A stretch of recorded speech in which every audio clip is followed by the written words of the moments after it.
We are now officially 2 weeks away from the start of the NBA draft, and that has ramped up the conversation of what is going to happen. Ramp up. I thought we banned that term. You used it yesterday. You started off the show yesterday, I'm pretty sure. Yeah. Okay. All right. So we're on the ramp again, boys. Things are starting to escalate when it comes to the NBA draft and the conversation that's out there. And we have the latest and the greatest, from the big boards to the mock drafts to some intel right before we started the show. Welcome to the PHLY Sixers podcast on a Wednesday. Again, 14 days away from the first round of the NBA draft, where the 76ers hold the third overall pick alongside Derek Bodner, Kyle Neubeck. I'm Devon Givens-Bree, our president of basketball ops.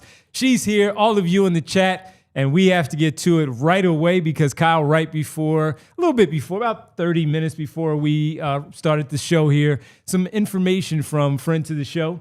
Yes. Again, Jake Fisher and Mark Stein from the Mark Stein Substack. And Jake had written some things about who came in for a workout for the Philadelphia 76ers. And surprise, no, but surprise, yes, because we haven't heard anything. Things have been pretty tight-lipped. Yeah, so we've talked a lot about Philadelphia's ability to keep things suppressed this time of year. So I think what I'm about to read to you qualifies as, I think, the most intel we've gotten by a long shot on what's going on for the Sixers. So this is per Jake Fisher. Quote, "The prime candidate at number 3 at this juncture appears to be Baylor freshman guard VJ Edgecombe, who sources say visited with the Sixers last week. There's an expectation Philadelphia will bring in Rutgers' Ace Bailey down the road, but Jake has not heard of a workout Bailey has scheduled to date." Now here's the critical part as far as I think we're all concerned. Edgecombe is said to have impressed with his work ethic, personality, and interviews. He went to dinner with Morey and other Sixers higher-ups. Even Tyrese Maxey, sources say, flew in for the occasion. So goes on to say the Sixers are certainly intrigued by what type of defensive complement Edgecombe could provide with Maxey, in addition to his explosive upside on the other side of the ball. Another important piece of intel here: this is the only known visit that Edgecombe has made with a team. And Jake says other teams are of the belief he may only work out with Philadelphia, but still 2 weeks to go. So time for that to happen. Mentions later on the Wizards, sitting at pick number 6 right now, are a team that executives increasingly think may try to trade up for VJ Edgecombe. That doesn't mean to 3, but if the Sixers were to take Ace, or if the Sixers traded back with somebody else, Washington appears to be in the mix of teams who might want to get up and take VJ. So a lot to take in. The main one being that this meeting with VJ Edgecombe last week was a high enough priority for the organization that Maxey was looped in and came in and was part of this process of talking to, meeting with, getting a feel for who VJ Edgecombe is. And as we've talked about a lot throughout this process, that background work, that, hey, how do you fit? How do you see yourself? We've heard some stuff that VJ might view himself as a point guard. And so like picking through all of this stuff during the pre-draft process is very important. But this is a really, at least publicly, a big development for how we view who is most likely at number 3. Pretty big deal. It is. And I'd actually be curious what you think the biggest takeaway from all of that information. What's the one that hit you the hardest, or what's the one that you think has the most significance? From Jake's report? Yeah. Just more the number one, that Maxey again being that. No, you got to pick one. You only get one. All right, so I'll just go with the Maxey piece, that it was that important for Tyrese Maxey to come in from wherever he was, whether it was Texas, LA, Texas, wherever he was, that he came in and felt it was important enough to come in and fly and speak to be a part of the representation for the brass. Right. We know about the people that are already here in the front office, but for your, as some will say, your franchise player or your star player, maybe you wanted the face of your franchise to come in and make sure that he was here to talk with the kid and show how important that this meeting was, is for Tyrese Maxey to walk in. So what's your number one? That was exactly where I was going. I think a lot of people are going to look into the, that it's the only workout VJ has had. It's the only workout he may have. And I think that has some significance, but I think it can be overstated. And in part because his plans can change. Like if they get word that VJ is not going to be selected at 3, they could schedule a workout over the next 2 weeks. Also, they could just have a clandestine meeting. Like if I was VJ's agent, what you want to project is that your client is going number 3, that the Sixers are interested in him, that he has real, possibility of going at basically the top, the earliest spot in the draft that he could realistically go. And then if that doesn't happen, you kind of do something in the background, have a meeting, make sure Charlotte's comfortable, to all of that stuff. But there is certainly a little bit of jockeying and, managing just public perception that I think it's notable. I'm not going to say it's nothing, but I think it can be overstated a little bit. Like I said, in part just because there's still 2 weeks to go. Yeah. I think Maxey flying in is probably the one that I would take the most out of right now. Now, if they end up not working out anyone else, or if VJ truly doesn't work out for anyone else, which again doesn't necessarily mean to meet with them, it could just be behind the curtains that you don't see, or if the Sixers don't end up working out like Ace Bailey, which I think they should, even if they're pretty locked in on VJ, they should bring Ace in and talk to him if he's willing to. That would change it, but I think right now, Maxey coming in, being so involved in that process, disrupting his early or late spring, early summer plans, I think that's probably what I read the most from too. And so we're all in agreement here, and I'll add on to what you guys are saying. It's a two-way thing, right? So on the one hand, you look at it from the front office organizational standpoint. They felt it was important enough to include Tyrese as part of meeting VJ, getting to know him, being part of that decision-making conglomerate that ultimately on draft night will decide if it's VJ, if it's Ace, if it's a trade, whatever it is. He's part of that calculus, right? And it's not that he's been ignored in the past, but for him to be like hey, Tyrese, we have this kid coming in at this time. We think it's important for you to be there. On the other side of it, is Tyrese Maxey looking at it as this is a big enough deal that I need to be there, right? Because Daryl Morey or Elton Brand or Josh Harris, anybody could have called Tyrese, said, hey, we have a draft prospect coming in and we'd like you to be there, or we think it'd be good for you to be there. And he could very easily just be like, no, I'm good. It's the off season, right? I have these workouts I have set up. I've got 2,000 shots to do tomorrow, man. I have time I want to spend with my family, my girlfriend, my friends, whatever it is. He could have said, oh, I got other stuff going on, right? But I think the stakes of this pick are very clear to everybody, including Tyrese. And so he made it a priority to come back for this specific meeting. We'll see if and when they have some other meetings with these top prospects, whether he's involved with those. I would imagine he's at least, offering input, if not having his presence there. But yeah, I think by far the most noteworthy thing is that he was there because of all the different things that means. When Tyrese Maxey gets a chance to watch basketball, you see it maybe even on his social media. He watches college basketball too. So VJ Edgecombe, I'm sure this wasn't the first time that he's talked about VJ Edgecombe. Yeah. So for him as a backcourt mate to come in as the leader of this, one of the leaders of the franchise, we know he's an all-star level player that it's going to be important to, if this is the player, that this young kid and VJ Edgecombe comes in and you see this all-star guy that you potentially could be playing with in the backcourt made it a big deal to come in also to this spot. So while it may not be his choice, you mentioned the agent and all, that you want to put that out there that Philadelphia is the place to be. While the job opening is what it is, and the going out there on all these interviews for all these teams in the top half of the lottery for VJ Edgecombe, you would also think that, hey, my representation, I think I want to go there. I want to push that it's there. So if I'm in this mix with Ace Bailey and Tre Johnson, it's ultimately up to the front office. But for the agent and the player to just express how much they appreciate and what they think of the organization, also knowing that he's going to be stepping into a spot that we continue to say, everybody, this is a unique situation where we didn't expect them to be at number 3. We thought they would be in the top 3 of the Eastern Conference playing for positioning for the postseason. Instead, we're talking about a draft pick. So this is a big deal of that. And so for Tyrese Maxey to be that leader and come in, and Joel Embiid is typically here most of the time, but for Tyrese Maxey to take that trip, to fly in and make it an importance for him to be here to show that as a visit, that stands out. That stands out. And then I'll even go to the other part that you mentioned of the the playing point guard thing.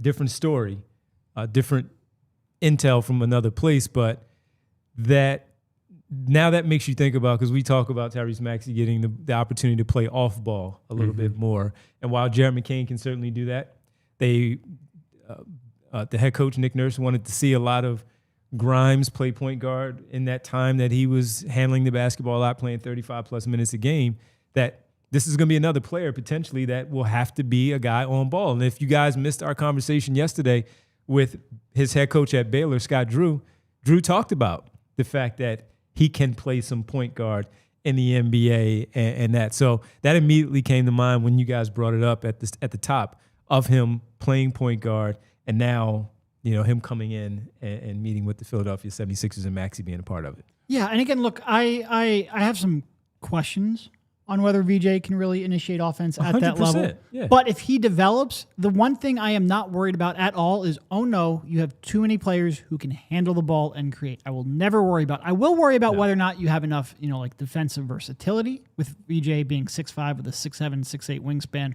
He will have versatility, maybe not to guard threes, but certainly to play next to another ball handler. And certainly with VJ's off-ball shooting and Maxey's elite off-ball shooting and McCain's off-ball shooting, they all can play off-ball as well. So if he develops, and like I said, the one thing I'm not worried about is VJ overdeveloping, wanting to run point guard, being able to run point guard. If that happens, great. Having three players who can attack a specific matchup and capably create for themselves and others, and also have three players who can play off-ball as well, that is a great high-level problem. And let's remember, too, sorry, Kyle, let's just remember that even when you watch the finals tonight, and we'll talk about that a little bit later, while Tyrese Halliburton is the point guard, Aaron Nesmith brings the basketball up.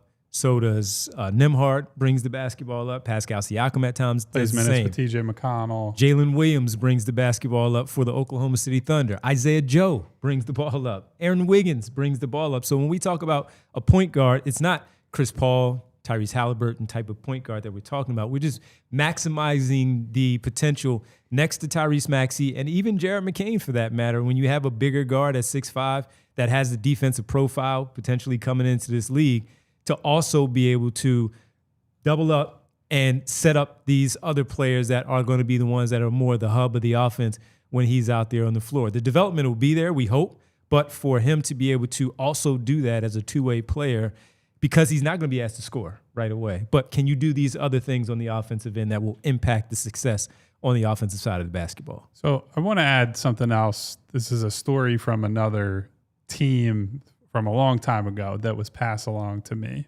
but to talk about the importance of, Maxey being involved and just like making sure that he's stewarding the franchise in his position of power that he's in.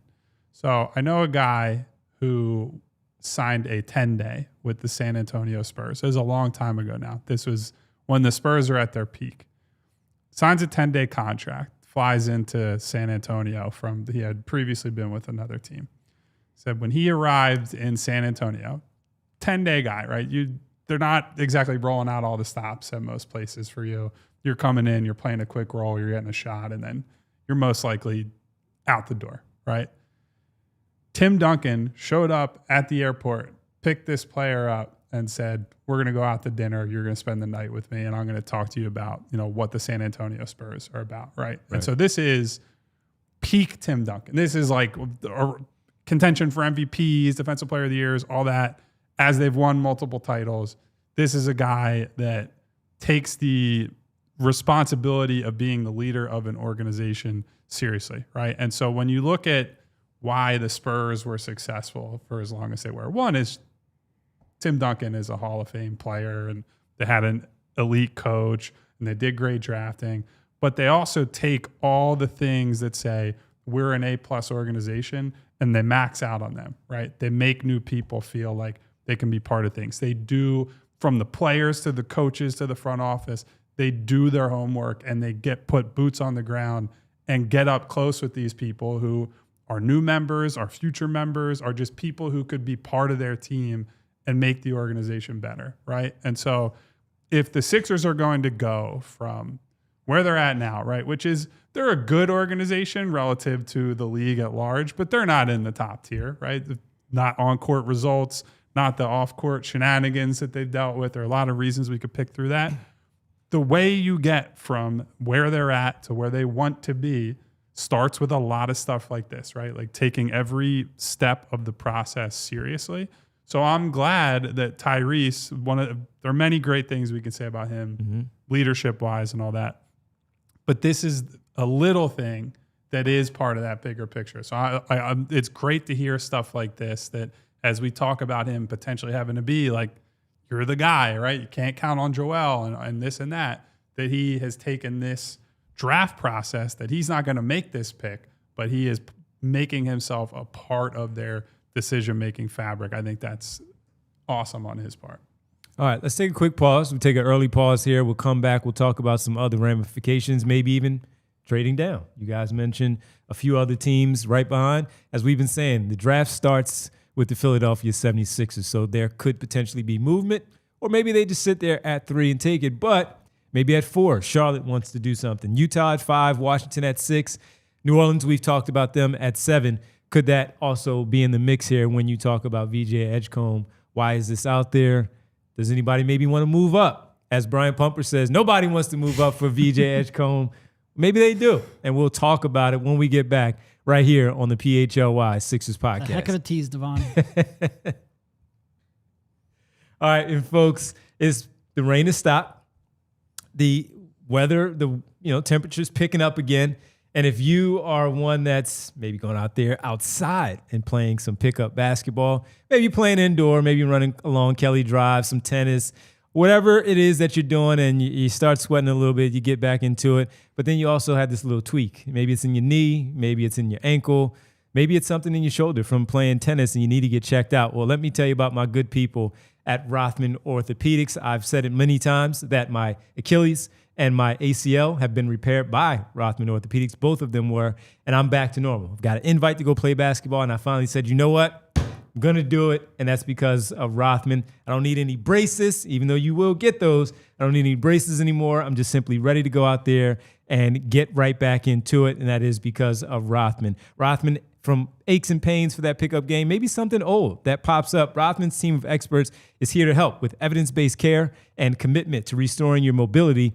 They'll get you back out there and stronger than ever. Don't let pain put your summer on pause. Simply visit rothmanortho.com/PHLY to book your appointment today and get back to doing what you love and doing so pain-free. Patients will find the full spectrum of orthopedic care at Rothman Orthopedics. From diagnosis to discharge, they provide their patients with every service and procedure necessary, such as x-rays, orthotics, and bracings, MRIs, PT, and much more.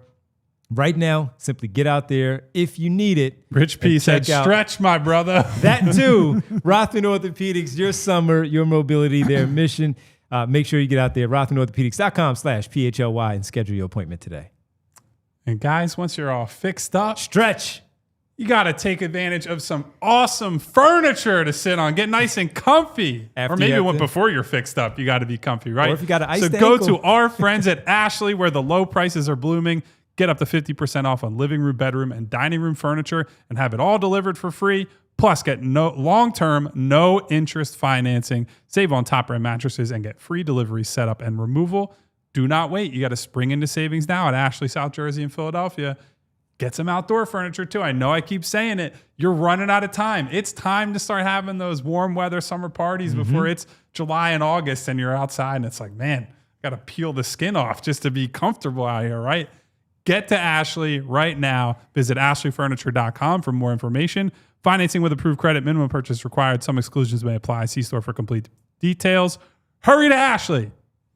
Welcome back to the PHLY Sixers podcast. Don't forget to check out the draft big board, the draft guide right here at ALLCITY and allphly.com. Derek Bodner and Will Gottlieb from CHGO putting together the draft guide that, of course, is fantastic to get you set for all that you need to know for this draft, including VJ Edgecombe and maybe some others. Sign up, become a diehard member, allphly.com. And again, check out the draft guide when you get there. 2 weeks away, everybody, 2 weeks exactly from the NBA draft. Derek, as we look at now this story, of course, from Jake, as we get this intel and we talk about possible movement, when you look at some of these other teams, does maybe anybody interest you from some of the stuff that was put there in the story? Maybe Washington, a little bit of Charlotte. Utah, maybe they have interest in VJ Edgecombe and they would like to move up. Would you have any interest with those 3 teams? Well, so part of Jake Fisher's report was that league executives increasingly mentioned as interested in trading up are the Washington Wizards, and trading up specifically for VJ Edgecombe, which Brian Pumper has literally just said, I think about 5 minutes ago, that nobody's trading up for VJ Edgecombe. He has said that repeatedly, time and time again. He probably just in threw the his chat phone on this show. Just threw it. And look, I'm not going to bring this up here to try to dunk on Brian, even though that is fun to do from time to time. It's just a report. We don't actually know Washington's interest level in trading up. We don't know whether or not they would do it. But what I will use it as an excuse to do is to go back and just reiterate that there is, I think, a lot early on in this draft process, and it's stuck. There's a lot of people that I think have become anchored to that this was a 3-person draft. And we've said this time and time again, including before the lottery even happened, that is fundamentally not how people around the league, executives, scouts, have viewed this draft. It's not the way I viewed the draft. It's not the way most executives viewed the draft. That was an external viewpoint that I think a lot of people have clung to, in part because of how highly rated Ace was coming into the season. But I think it's always been a lot flatter than that. And I think this shows that. Like, if Washington is interested in trading up to 3 for VJ Edgecombe, that shows you that it is not anywhere near universal that Ace Bailey is a 3rd-ranked prospect. Like, there has been a common notion of don't overthink it. You're in a lucky spot. Take the guy that everyone thinks is the 3rd-best prospect. It's just fundamentally not where we are. And in fact, at this point, FanDuel today made VJ Edgecombe the odds-on favorite to be the 3rd pick in the draft. Again, that can change.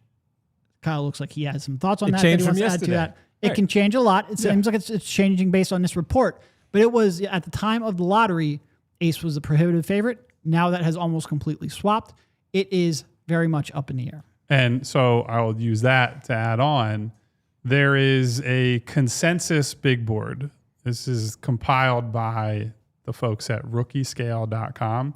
They take the boards of all the most well-known public draft people, right? So ESPN, The Athletic, Bleacher Report, Yahoo, The Ringer, Sports Illustrated, go on down the list. And they just make a composite board based on, I don't know how they weight it. I don't know who, like, if ESPN is weighted the highest or someone else is rated the lowest. Ace is no longer the consensus number 3 based on compiling everybody's boards. So just as some examples, yesterday there was a flood of new mocks, new top 100s from a bunch of the well-known outlets. Ace is at 6 at The Athletic. VJ's at 4. Kon Knueppel is at 3 on that one. And this is just pure big board. At The Ringer, I believe Ace is at 5 on their board. At ESPN, Ace remains at 3. They had not updated their big board. They've done more recent mocks. I think the end of May was their last. Yeah, after the withdrawal deadline. But so increasingly, you're seeing in the public sphere what we have talked about a lot on the show, which is that there isn't consensus in this draft. There isn't a guy that's like, hey, you have to take this player. Or whoever is drafting at 3, call in the pick and you ignore. It's not a Dylan Harper situation, right? Where the Spurs have fit reasons to say, we should probably take someone else.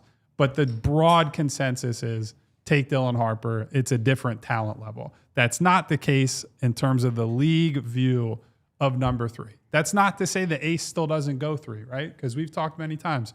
Clear positional fit, clear, hierarchy that he fits into where you don't have to juggle Maxey McCain as much. Easier to keep getting Grimes minutes, assuming you bring him back. There are a lot of reasons that you would do it from a roster balancing perspective. But if you're just making the Ace argument on he's the best player available, the league has not agreed on that for a long time. And increasingly, you're seeing that leak into how the public is talking about this draft. This is something that we talked about before the lottery, and once the Sixers landed the 3rd overall pick, that things are going to change. We have a month and a half to talk about this, and executives and teams will have an opportunity to evaluate, of course they did their scouting, but then evaluate, have their meetings, have their workouts, et cetera, to make their decisions. And also with it is that the Sixers are the ones that landed the 3rd overall pick. Yep. If it was Utah, maybe it is Ace Bailey that's the consensus. Maybe it's Tre Johnson that's the consensus at number 3 for Utah. but Utah did not. Philadelphia 76ers did. And again, a unique spot where they were supposed to be a playoff team that are right now looking to just build to their cupboard of all the guys that we at least expect to be good for this basketball team in terms of adding now to their depth. So if we are to look at, let's just say though, Washington was interested in VJ based on what Derek shared from Jake's story, that they also have 18 and not just 6, but they also have 18 in the first round. So would that interest you at all? 6, 18, where you can still get somebody pretty good. We talked about that edge of 6 versus 7, where somebody might be off the board from Kon Knueppel to Tre Johnson and so on, where now you're sitting at 6 and possibly 18. You may not get VJ, but you can also still get someone that, again, adds to your depth overall, plus the 18th overall selection. So I'm not super interested in 6 and 18. I'll tell you who I am interested in, a Devon Gibbons favorite, Bilal Coulibaly. You trade back 3 spots and you look at that roster and you say, VJ's coming in. He's going to be there. He might actually play some point guard, right? Because they don't have a clear, this guy's running the team type of player at this point. You let Carrington do that a little bit last year. You probably don't want him doing it all the time. Marcus Smart, they traded for. He will be a guy who plays some point, but long-term, certainly not a big part of their plans. So I wouldn't be surprised if he goes there and runs point somewhere. I wouldn't really advise that in general, but that's another story. But if you take him there and you're thinking this guy is a 2-3, he's the developmental focus. Maybe you say, well, we'll move on from Coulibaly, and we think it's worth packaging him here. We believe in him that much to move up those 3 spots. I think that'd probably be pretty rich, considering Coulibaly has already proven he's an NBA player and all that. But that's somebody I'd be talking to Washington about if you're in the mix there. I'd rather try to get someone like him than the 18th pick in a draft where there are some nice players in there, right? I like if Coward is there, I like him. Nick Clifford is a more upperclassman. Think he can be a 2-way player type of guy. Fleming, certainly we've talked about a decent amount, but nobody that's like a slam dunk that I think is going to be there. And real fast, before Derek gives his thoughts on this, bookmark this, because as much as I am the go get a buckets guy, Kyle just pointed out that I do like a tools guy. All Devon around. said, don't put me in a box. And Bilal Coulibaly. Derek, what do you think? The Coulibaly piece or, the 6 and 18? No, I certainly agree with Kyle that I would value Coulibaly more than the 18th pick. I'm not sure if they would be willing to do that. But part of it for me also comes down to all right, well, what do you project is going to happen there at 3, 4, 5? I think you have a pretty reasonable chance that VJ and Ace are going to go somewhere in those 2. What happens with that third? Do I have a good estimation that Tre would fall down to 6? Because if I do trade back, I really do want to end up with either VJ or Tre. Like I said, I don't think there's much chance Ace is going to fall anyway, so you can cross him off the list. VJ, I don't think there's much chance he's going to fall. It really comes down to Tre. If I have a good, I've said it on the show. I have yesterday's show, I think, that I have VJ ranked as my third prospect in this draft. If I can get him at 6 and pick up a good player, yeah, I'm of course interested, but I have to have pretty good intel that he's going to be there. Why do you cut it off at Kon Knueppel? Because you've always talked well I like about, Knueppel especially a lot. in that spot. Kon Knueppel is a 5-6 ranked prospect on a team agnostic big board. I just do not think that Maxey, and McCain are going to be able to function together defensively on the floor.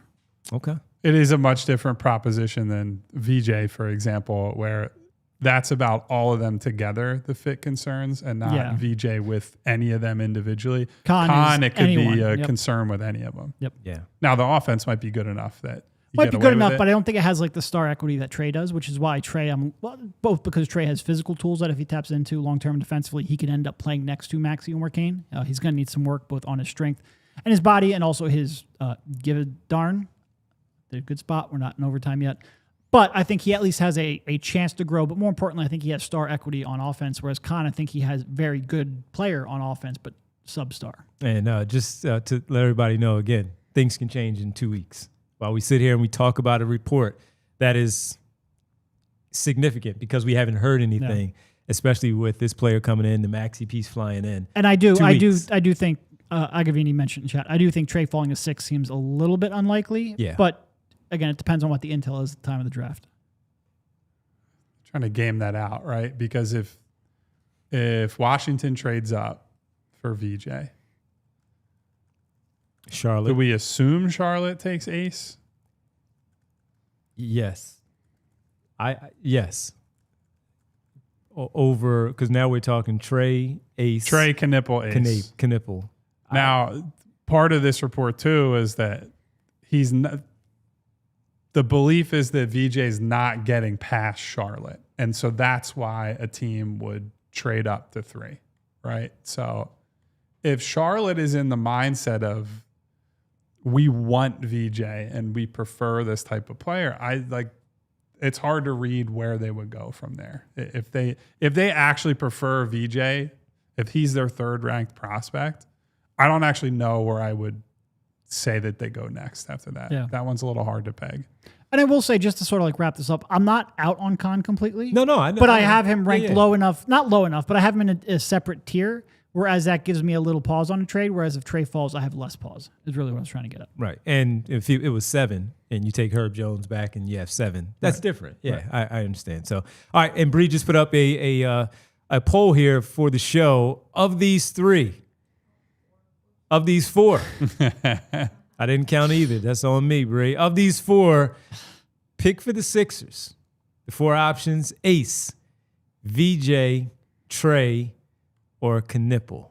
Make sure you go ahead. I'll be shocked if anyone but Ace wins because he has won essentially every poll we've ever done on the show. Yeah, so go ahead and make sure you put in your vote. We still have a good 28 minutes of the show, maybe even longer because we do go into overtime, but 28 minutes of the show to cast your vote there. We take a quick pause. We come right back. We get into a little bit more. We get into the latest of the big boards as well, and we also talk about some of the latest mock drafts that Kyle alluded to a short time ago. We'll see where things are, where the Sixers fall in some of the other publications, and what people think. We'll do all that when we get back right here on the PHLY Sixers podcast. Got to tell you about some funds, everybody. Money, money, money. Yes, summer's here, and which means the kids are going to be out and about, hanging out with their friends, maybe even with some family as you guys go away, picking up a summer job. Also, it's the perfect time to set them up with something that teaches real-world money skills. We've been telling you about this a little while. Gives them some freedom. That's the Greenlight debit card and the Money app. It's for your TrueMark Financial member. You want to make sure your kid is now. By getting the free Greenlight account for your kids or those teens, it's a simple way for them to manage their money, whether it's from a job, allowance, or birthday cash, maybe even graduation. Heading into college, you want to make sure all things are right. They get their own debit card, can set some savings goals, track the spending that you can do, and learn how to budget, all while you stay in the loop from your phone. You're still in control, but they get to learn how money really works in everyday life, and that's through this Greenlight account. So before the summer rush kicks in, this is a great way to help your kids build smart money habits that'll stick with them long after the season's over. There are plenty of locations out there for TrueMark Financial. You'll ride by, you'll look up and say, oh, there's one right there. I know I always talk about the one in Upper Darby right there on Street Road. That is right there. You riding along, you say, hey, there's the TrueMark Financial. So check them out. Head over to TrueMark.com/greenlight. Get all the details, check out the locations, and sign up today. Don't miss the chance to set your kids up for financial success. Nailed it. We also want to tell you about Empire today. Just like your favorite team needs a home court advantage, your home needs a home floor advantage. And Empire today can help you get it. Empire today has flooring experts, dedicated flooring professionals who focus on flooring every single day. We've all been to some of those big box stores, and while they might have a flooring department, the person actually helping you with flooring may have been doing sinks yesterday and could be stocking light bulbs tomorrow. They would just be a role player at that big box store. Empire today lives and breathes flooring, and they will be with you every step of the way. Their flooring experts bring the showroom right to your home. You pick the right flooring and the right colors for your space so you can see how it looks with your furniture and in your house. You get precise measurements taken and have all of your questions answered so there are no surprises. With Empire today, you get clear, upfront, and all-inclusive pricing. Plus, you can schedule installation as soon as the next day. Schedule a free in-home estimate today because some things are just better at home. PHLY listeners can receive a $350 discount when using promo code PHLY. You heard that right, a $350 discount with code PHLY. Restrictions apply. Visit EmpireToday.com/PHLY for full details. Welcome back to the PHLY Sixers podcast here on this Wednesday. Derek Bodner, Kyle Neubeck, Devon Givensbury producing. And all of you in the chat, we got some super chats. We'll get to those here shortly as well. But as we look at the movement 2 weeks away, people start to update their big boards.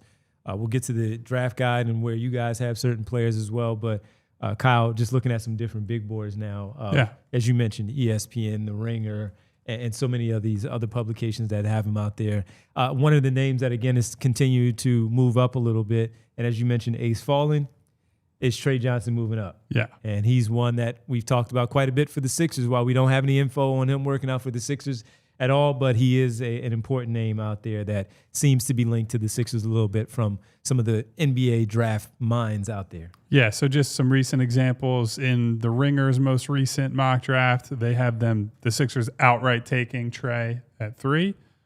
They reiterated, as many other people have during this process, that Tre has helped himself with what he has said to teams, how he's communicated, what is my role going to be? What happened at Texas? What's my prep like? Like all this stuff that goes into how are you evaluating this person, right? Not this player, but this person and their view on themselves and basketball. Another thing that I've heard come up during this pre-draft is that he is a true eats, sleeps, breathes basketball, just loves the game. It's all he thinks about. And so that has played well with teams. I think that is a part of why we've seen in these mocks. So at the Ringer, Rafael Barlow over at NBA Big Board, he's a big fan of Tre's, and he, in his most recent mock, has Tre going to Philly. And I'll say what I think I've said 15 to 20 times on different episodes of this show. I think if you've been an Ace person, right? If you said they have to take Ace for the shot making and they don't have players like this and blah, blah, blah. Tre Johnson, in the ways that you want to see, just simply was a better version of that player, albeit in a shooting guard / maybe a small 3 size package. He was just better at that stuff than Ace Bailey was. He took 9 threes a game and made almost 40% of his threes, including, I think it was 38% on pull-up threes specifically. And took a ton of them. And he took a metric ton of those, right? He's got the playmaking flashes, right? Now, whether you believe he can be a lead guard type playmaker is another story. But if you're just saying this kid's got some playmaking upside to him, that's there, right? And if you're saying, hey, look, Ace was in a tough situation. He was. He certainly deserves consideration for that. Tre was in a tough situation too. The offense they ran there was very static, not a lot of movement, not a lot of help for him while he's carrying the offense as a very skinny freshman in the toughest conference in basketball. And he still manages to be a big-time scorer and guy who carried that offense. So I'm a little surprised there hasn't been more public and fan push for Tre, because he does feel a little bit like the compromise candidate here. He's got the star ceiling stuff. It's not like the cleanest fit, right? I think if you draft him, you have to go into it thinking in the next year or two, we might have to make some tough decisions with different members of the young core. But he has, if you're just looking for a star bet, he's the guy I'd be looking at 3, just because there already is a finished product in terms of the shooting and the shot making. Yeah. And I know Derek has increasingly moved on to that corner. Yeah. And I mean, to your point, his shot making, his shooting was elite. And I think it's really good in a number of different areas. Like you mentioned, that pull-up shooting is one of the bigger indicators of star equity for young players. It doesn't mean that they're going to get there. It doesn't mean that they're all that likely, but it does show that they have the capability of betting a defense in ways that just standstill shooters just simply do not. I think your point about his passing, he wasn't a good passer at Texas, but he showed signs, and he showed signs in high school too.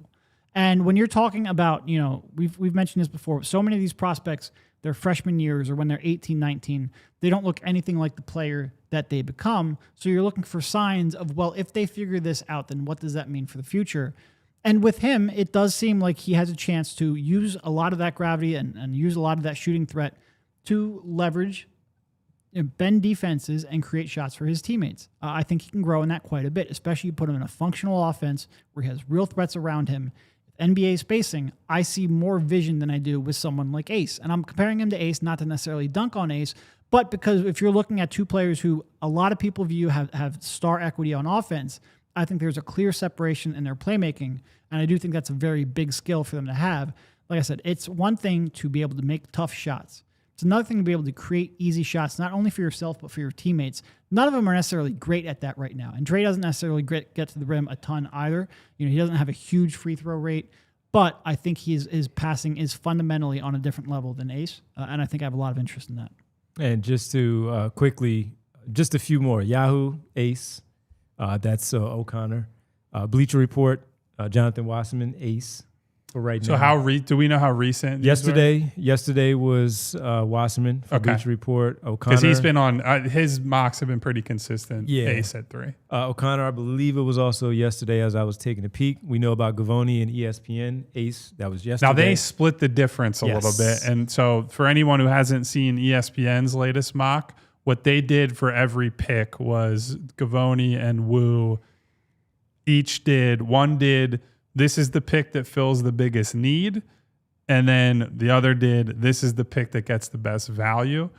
The Sixers at 3, Gavoni had Ace filling the biggest need, and Jeremy Wu said Edgecombe is the best value pick that you can make there, which is an important note there because what we've heard from the Sixers and from Daryl Morey specifically is that fit is not part of the equation here. Or at least it's not an important part of the equation. That best player available, best talent, best upside, all that's the deepest consideration. So this is ESPN's opinion, right? Yeah. But just a point of clarification. Yep. SI was from the 9th, Ace, and CBS, which was Gary Parrish, Tre, at pick number 3 for the Philadelphia 76ers, also from the 9th, which was on Monday. So just to give people just a little bit more clarification of where things are. The Tre stuff has been a lot more recent, though, right? Mm-hmm. We didn't hear much about him tied to the Sixers in the early. Once they got the pick, it was a lot of ace, ace, ace, or VJ. And Tre has now put himself in that combo for whatever reason, right? Rumors, star upside, the interviews, the just basic. He scored 20 points a game in the SEC box score stuff. Obviously, he's not perfect, right? Yeah. And we've talked quite a bit about, I think the defensive stuff is pretty concerning, right? Where it's a lot of off-ball, just, what are you doing? What are you looking at type of things. The athletic testing at the combine was good. He's got good measurements. And if you believe in him as a kid, right? If these interviews are as good as teams have been telling agents and other people around the league, you're buying in on him. Like, I'll get more out of him, right? Yep. I'll take some responsibility off of his shoulders offensively. I'll move him off the ball so he's not having to dribble past people all the time. There will be possessions where, Tre, you're just a decoy, right? You're going to go on the wing or in the corner or whatever, and you're going to take some plays off, and that should allow you to be a better and more engaged defender. Like, that has to be part of the argument. All right, we're going to take one more final break before we get to the Super Chats. We'll get to all of that when we get back, continue this conversation on this Wednesday. Some intel from Jake Fisher about the Sixers working out VJ Edgecombe quietly last week. Ace Bailey may be up next for a workout. We'll see about some other names potentially as well as the 2 weeks here go along. We'll do all that. Exactly 2 weeks. Exactly 2 weeks. We'll do all that when we wrap things up here on the PHLY Sixers podcast.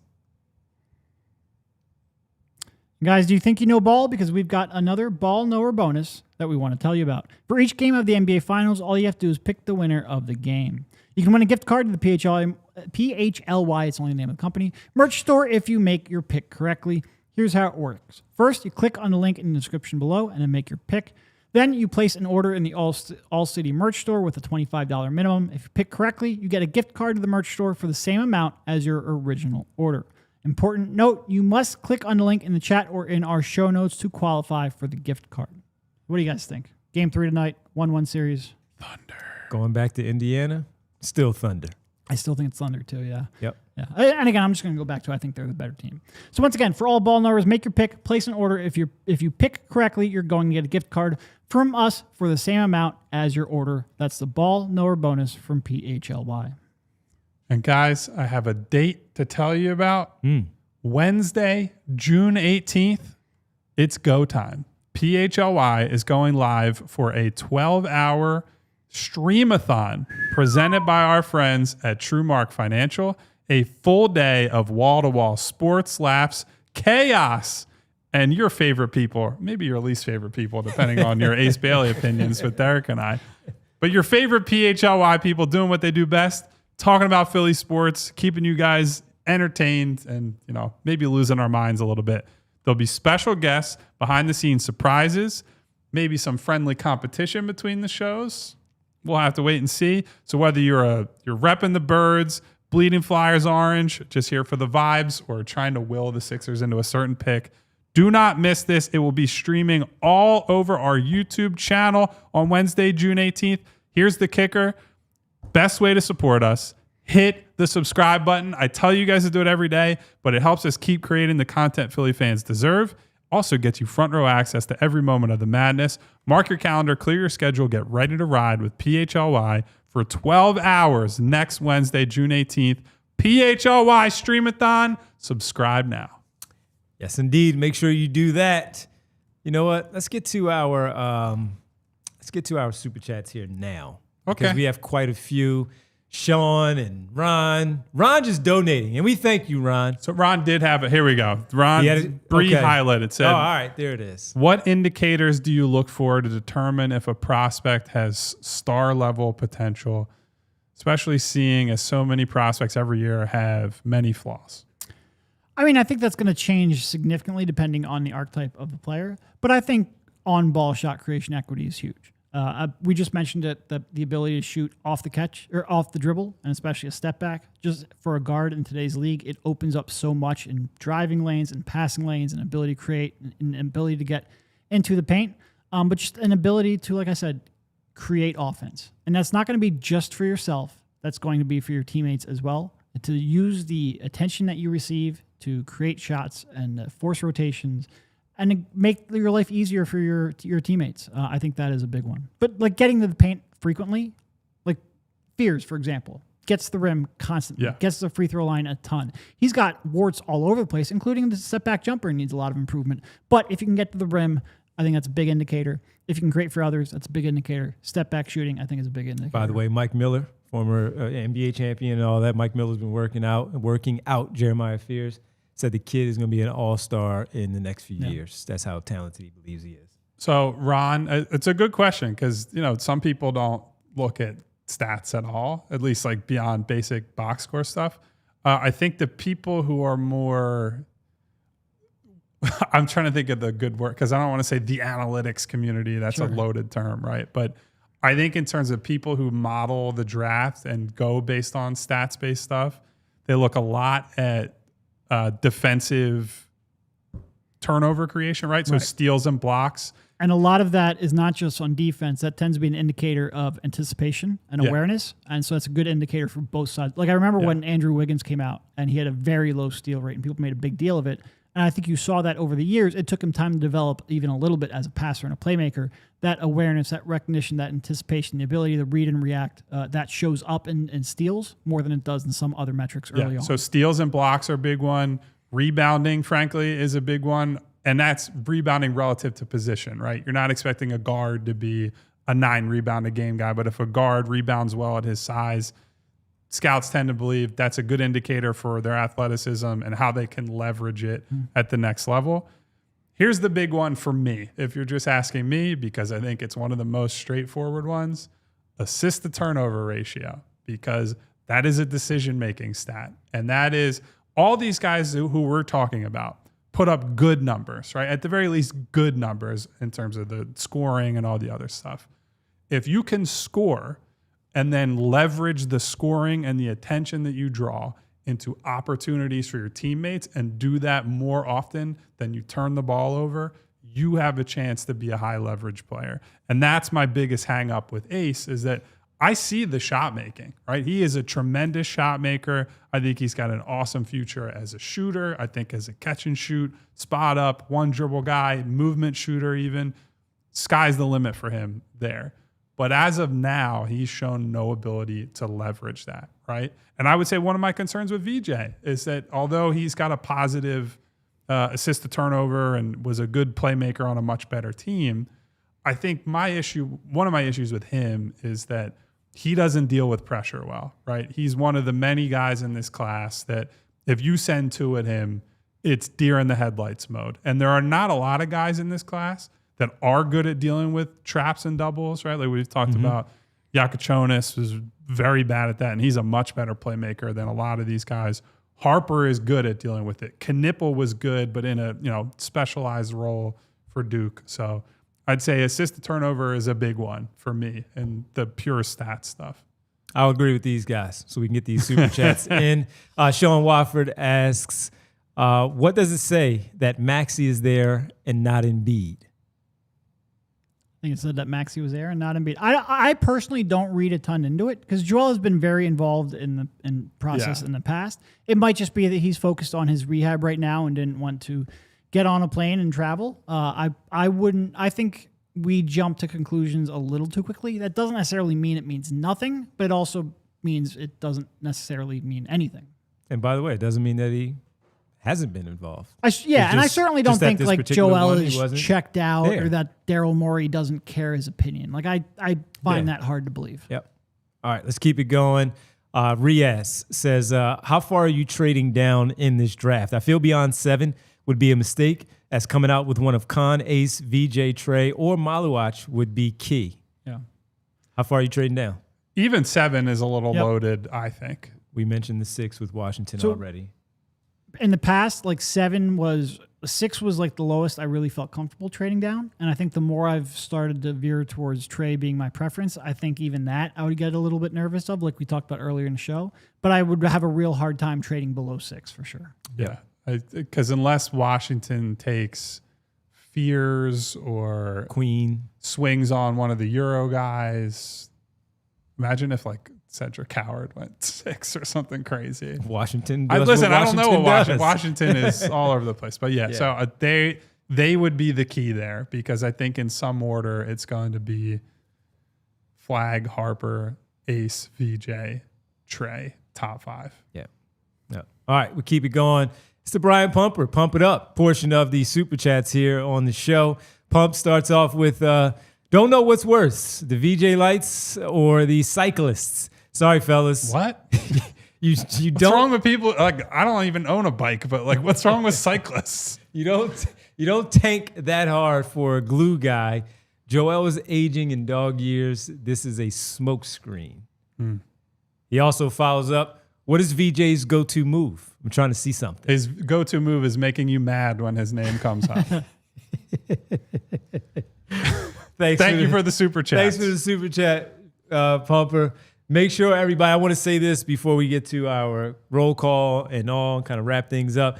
Make sure you do go out there and, number one, like and subscribe to the show, as Kyle will tell you. Sign up, become a member at allphly.com. But go back from last week, number one, and check out our conversation with ESPN's Seth Greenberg, where he had a lot to say. Tyrese Maxey's name came up. So did Tre Johnson. Quite a bit in there. So did Tre Johnson, and so did VJ Edgecombe as well. So go check out our conversation with Seth Greenberg. Also, on yesterday, we spoke to VJ's head coach, Scott Drew. And Scott Drew had a lot to say, obviously, for 20 minutes, talking about not only VJ Edgecombe, his impact in the NBA, Jared Butler. We asked him about Andre Iguodala Jr., who maybe you didn't know is a commit to his program for the Baylor Bears, and that will be next season, but he did commit to the Baylor Bears. So go check it out. Again, all of that on our YouTube channel. Go check out the conversations with Seth Greenberg and Scott Drew. We have more to come as we have 2 weeks to go. We actually were expecting one today, but things change. Maybe schedules tomorrow. change a little bit. Maybe tomorrow. We'll see about that one. So those are a few things that we have on the horizon for you, and certainly the 2 that we already have wrapped up. Any final just thoughts of everything that transpired before the show with the intel from Jake and just going to the big boards and the mock drafts. Look, I think it's great that we got a little boost for today's show. Very happy.